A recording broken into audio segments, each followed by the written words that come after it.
Many marketplaces try to capture all of their gig workers' time, but for many of those marketplaces, this may not be the best strategy. So Bryce Bennett is going to help us break down why this is not always the best option, and then for those who it isn't the best option, what the best alternative for them is.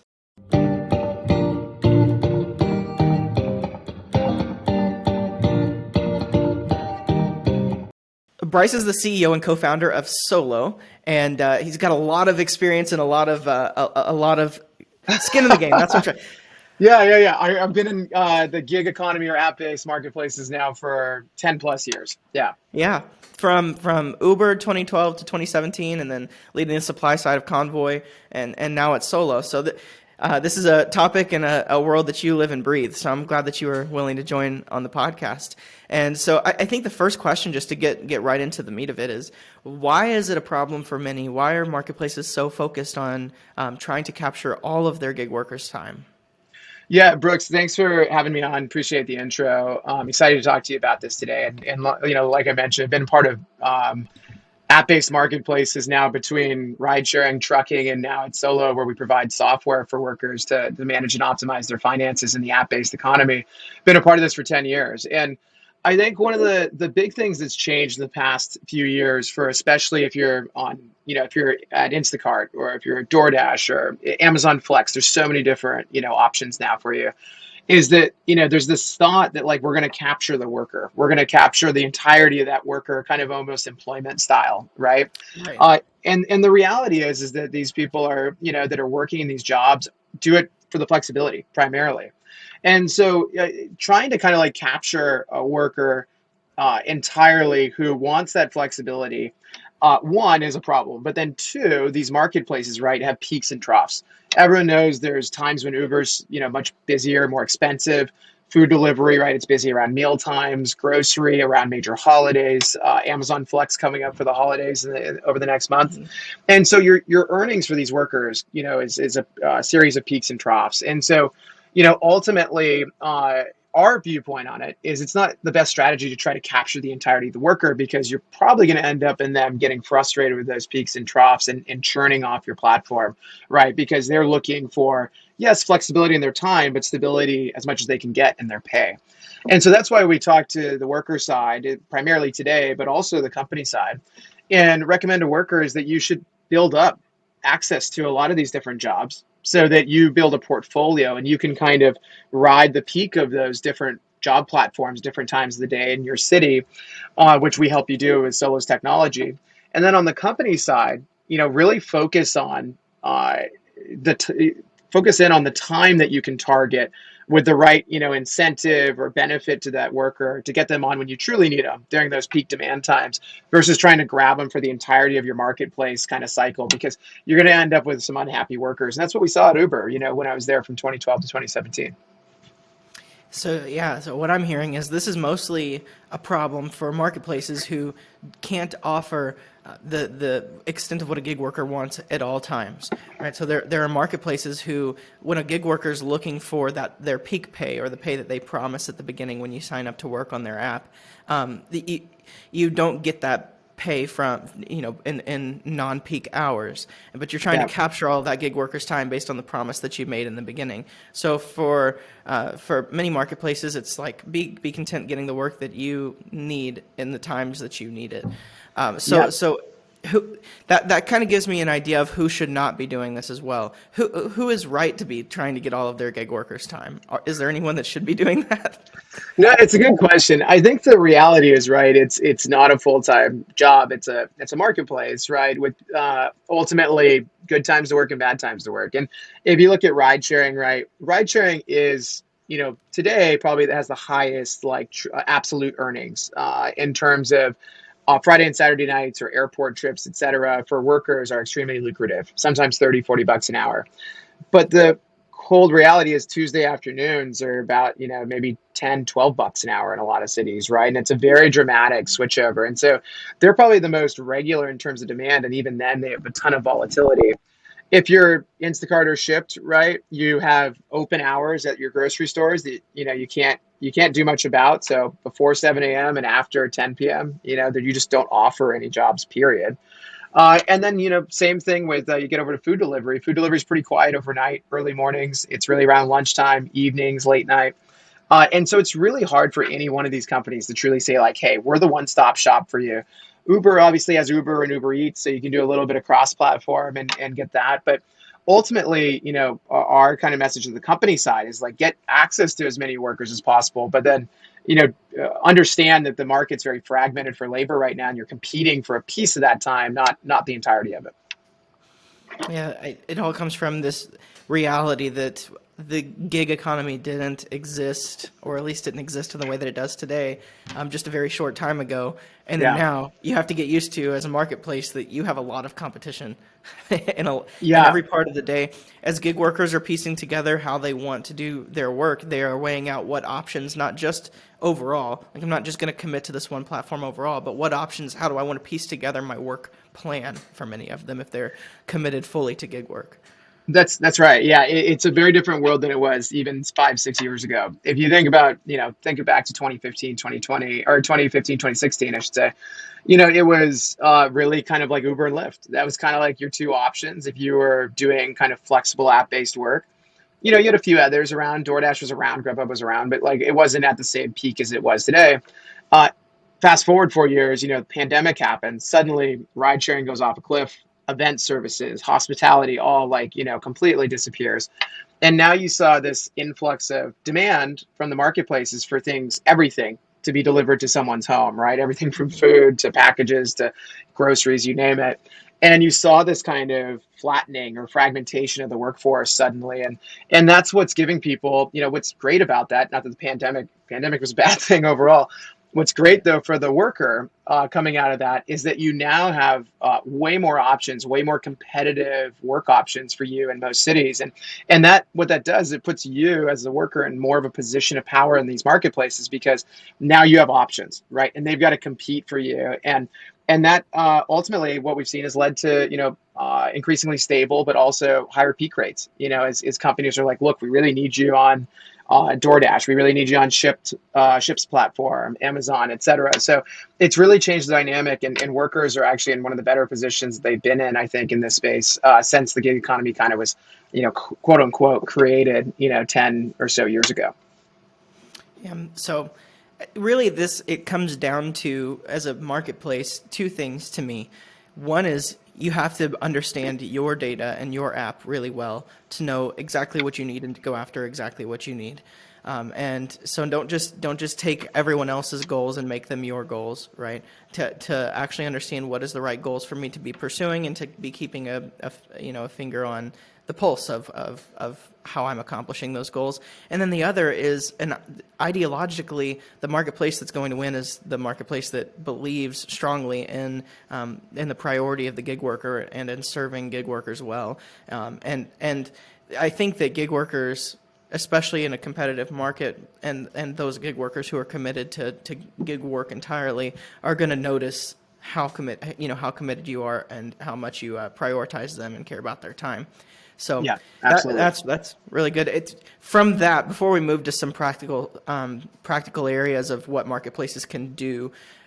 Do you have any other thoughts that you'd want to throw on there? Any other things that you think, where is this coming from? Why does this problem exist?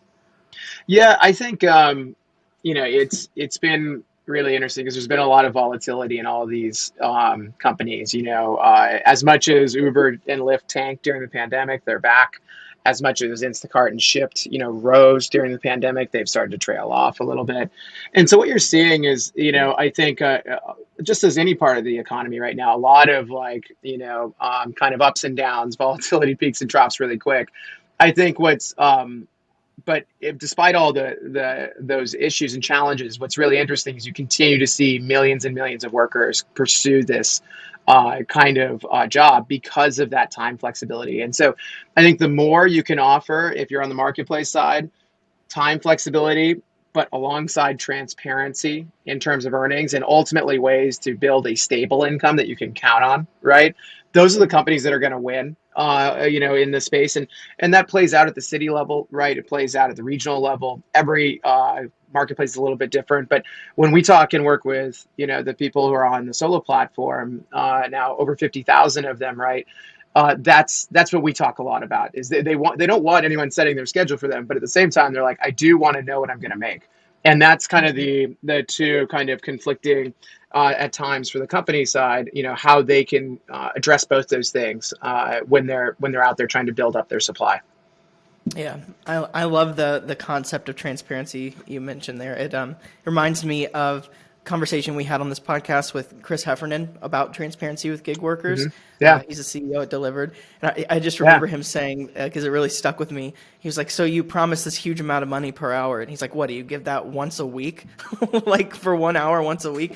When you are transparent, even from the beginning with your gig workers, it makes a huge deal because they can prioritize their time well and they know when to be committed to your app and what makes sense financially for them, which is what the gig economy was created for, right? Yeah, That's why the gig economy works. that's right. And I think like what you're getting at here is right, like transparency, stability, and flexibility, right, leads to trust. And I think like that's what these companies have had a really hard time with is, it's ultimately the workers feel like you said, like I saw an ad for making $40 an hour, but it turns out you make $40 an hour 1 hour out of the week, and it's, every 3 weeks. And, people see through that pretty quick. And I think that's why you have, in spite of all the challenges, you have a lot of people going into this work, but it's why you have kind of the skepticism around it, right? And that's what I think these companies are ultimately in need of trying to kind of tear down that perception if they want to ultimately have workers stick around and trust their Yeah. marketplace, their dynamics, their app, right? Yeah. I mean, that we, with Rockin Your Marketplace, we're on this podcast because we believe really strongly in the future of the gig economy. But I also really believe that the future of the gig economy is going to be trustworthy, and workers are going to love the gig marketplaces because the ones that are going to survive are going to be the ones that were trustworthy and the gig workers wanted to work for. So I think that's going to be a really key thing going into the future, especially with increasing competition, is treating your gig workers really well. So let's go a little more to the practical side. For marketplaces, Yeah. you say, hey, you shouldn't be trying to capture all of every gig worker's time. That's not the point for you. That doesn't make sense with your goals. What should they be doing? What is the alternative for them? Yeah, I think it's about getting access to certainly as many workers as possible. And obviously, one of the things we always worked on a lot at Uber was targeting and getting your message out to the right people. Right, our conversion was pretty poor at Uber in terms of getting someone from signing up to actually driving on the platform. And it's because you needed better information, training, et cetera, expectation setting throughout the pipeline. And so, if you're a gig marketplace, I think you still want to go out and reach a bunch of workers, right? But taking the tone of understanding, like, hey, we're probably not your only job. We're probably one of at least a couple, if not maybe a couple gig jobs plus a full-time job. And they say that generally out in their PR, out there. But the reality is you'll then see the driver side kind of strategies take over, and it's like, well, hey, you got to be online. You can't reject a bunch of trips. You can't miss this peak time. Like, it starts to become a little bit more demanding of like, look, you need to work with us, kind of thing. And so I think matching up those tactics with kind of what's said in the PR packets, externally for these companies would be, I think, the best way to win over these workers, and understanding that you're probably going to need access to a big pool of them to then take a percentage or a fragment of their time, not 50, 60+%. And so there certainly are workers that do it full time and really dedicated to one, maybe two platforms, and don't have another full-time job, and that's great. Those are foundations of your marketplace typically. But like, as this becomes more and more a part of like the general public, and more and more people out there in the labor force do this either seasonally, every other week, and consistently, like, it's going to become about, really following through on that flexibility mindset while also making it financially interesting enough and stable enough for workers to say, okay, I trust that I'm going to go work Uber Eats tonight, or whatever else. And that's what we actually do with our app, which is, one of the reasons why we started there is we show you the best job to work at any given time in your city. And we create that transparency around how much we expect you're going to earn, how that pegs up to every other job that is available to you in your city. And that's one of the things we're trying to make a little bit more, if you will, talking marketplaces, right, liquid, in terms of the decision making between worker and company, because right now workers are largely in the dark. And that's the hard part for the companies, is that they just haven't been as transparent with how much people can expect to pay regularly and consistently. And that's what's led to the ultimately workers being a little bit unhappier and distrustful of like, I don't know if I can really do this very long term, right, if it's going to be like this. And so I think we can flip that on its head a little bit, though, with tools like Solo. Yeah, I agree. I agree. So I know you had an interesting idea about how marketplaces can serve gig workers by being transparent with them and offering them up other opportunities. So I want to give you a space to share that idea. Yeah, no, I think so. One of the things we're working towards long term is ultimately getting workers onto more platforms. And we can help you do that. We help you show you like the best jobs to work, right? So it's not a guessing game of like, I don't know, should I sign up for Amazon? Is that a good idea, bad idea? We do that. And then on the also like with our scheduling function for workers, to see which jobs to work. Like, it's a great opportunity long term for companies to insert themselves in their peak demand times, like right in there. And so, it's something we're working towards long term is getting that kind of targeting capability for the other side of this marketplace, so that not only do the companies reach people that have high intent and want to work today, of course, but like on the flip side, the workers get ideally better financial incentives, more competition for their time, and that's one of the ways we're enabling kind of this more kind of two-way, less like one-to-one relationship dynamic that exists today for a lot of people between the gig marketplace and the worker. And so that's one of the things we're working towards ultimately facilitating. Yeah. So I could imagine a mid-sized marketplace listening to this conversation and thinking, okay, so, I've got people, or a team for some of them dedicated to trying to make sure that I get all of this, my gig workers' time, or that's one of the main goals on my supply side marketing team, that is to get all of their time. What are the right goals, and what should my employees actually be focusing on? What would you say to them? Yeah, I think how we've always thought about it in places like Uber and Convoy and whatnot is you kind of got to know the stress limits of your marketplace, right? And this can mean a lot of different things for different companies. But, at Uber, this is an easy one that probably most people understand is, we didn't want a certain more than a certain percentage of trips to be in surge pricing, right, in our marketplace. And what that meant was essentially we were undersupplied if we went above that threshold, right? And that might mean something different. You might have unfulfilled like last mile orders if you're doing kind of like courier or meal prep deliveries, that kind of stuff. And so you could run into where you have like unfulfilled orders. Obviously, that's a pretty bad experience. Delays, all those kind of things. But you got to know kind of what's that stress limit on the supply side of when it's very clear that you're not meeting the demands you have in your marketplace. That could be over long periods of time, or it could be in more acute moments where like Uber and Lyft, right, have very sharp spikes, like after bar break, right? Like in most cities or around events or bad weather. We had the same thing in trucking, right? Trucking, when supply chains got stretched, we could see that the price for a truck was essentially surging, and we had thresholds around that.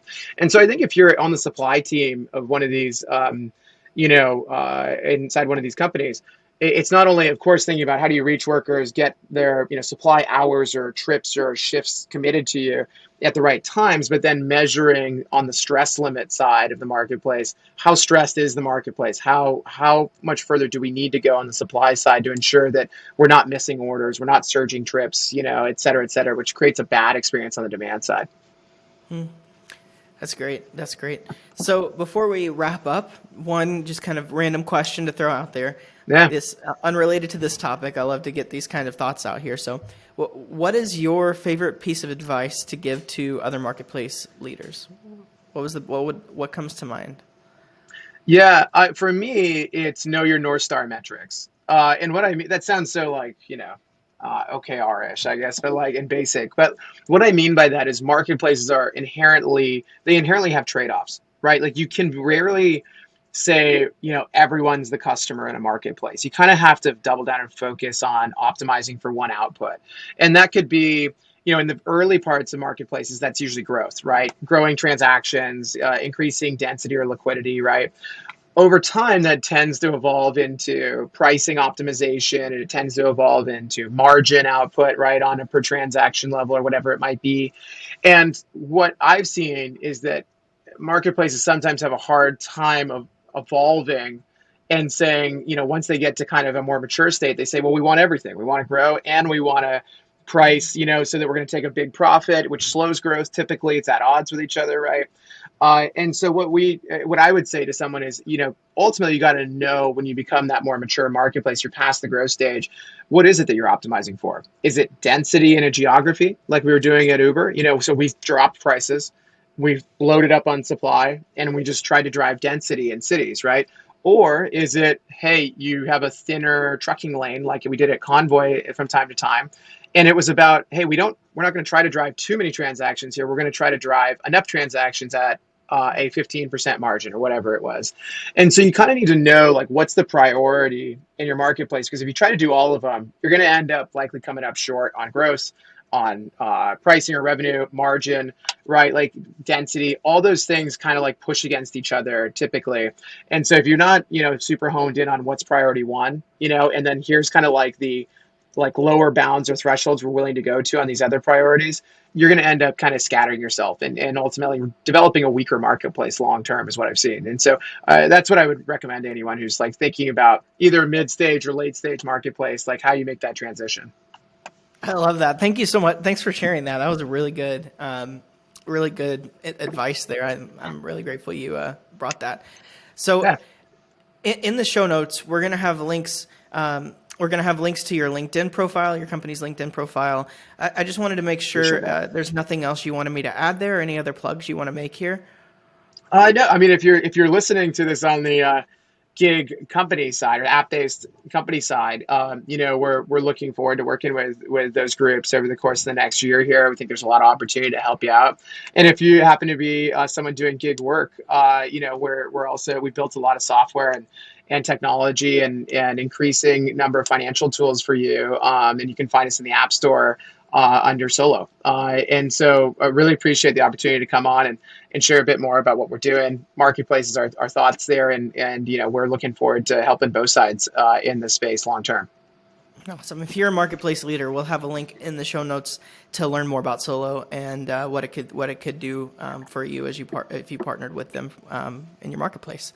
So thanks so much for joining us. I really appreciate that you were willing to come on and share your expertise and the things that I know you live and breathe and been thinking about for a long time. Really appreciate it. And to the listener, thank you for listening. I've been really impressed by the community that we have here, people that are interacting with our emails and videos and social. You guys are awesome, and I really appreciate. Just want to let you know, like we do every episode, how much we appreciate that you are part of this community and that you're sharing with us what you're learning and going through. And it's a great way that we are all learning together. So thank you for listening. Thank you, Bryce, for joining, and we'll see you guys in the next episode.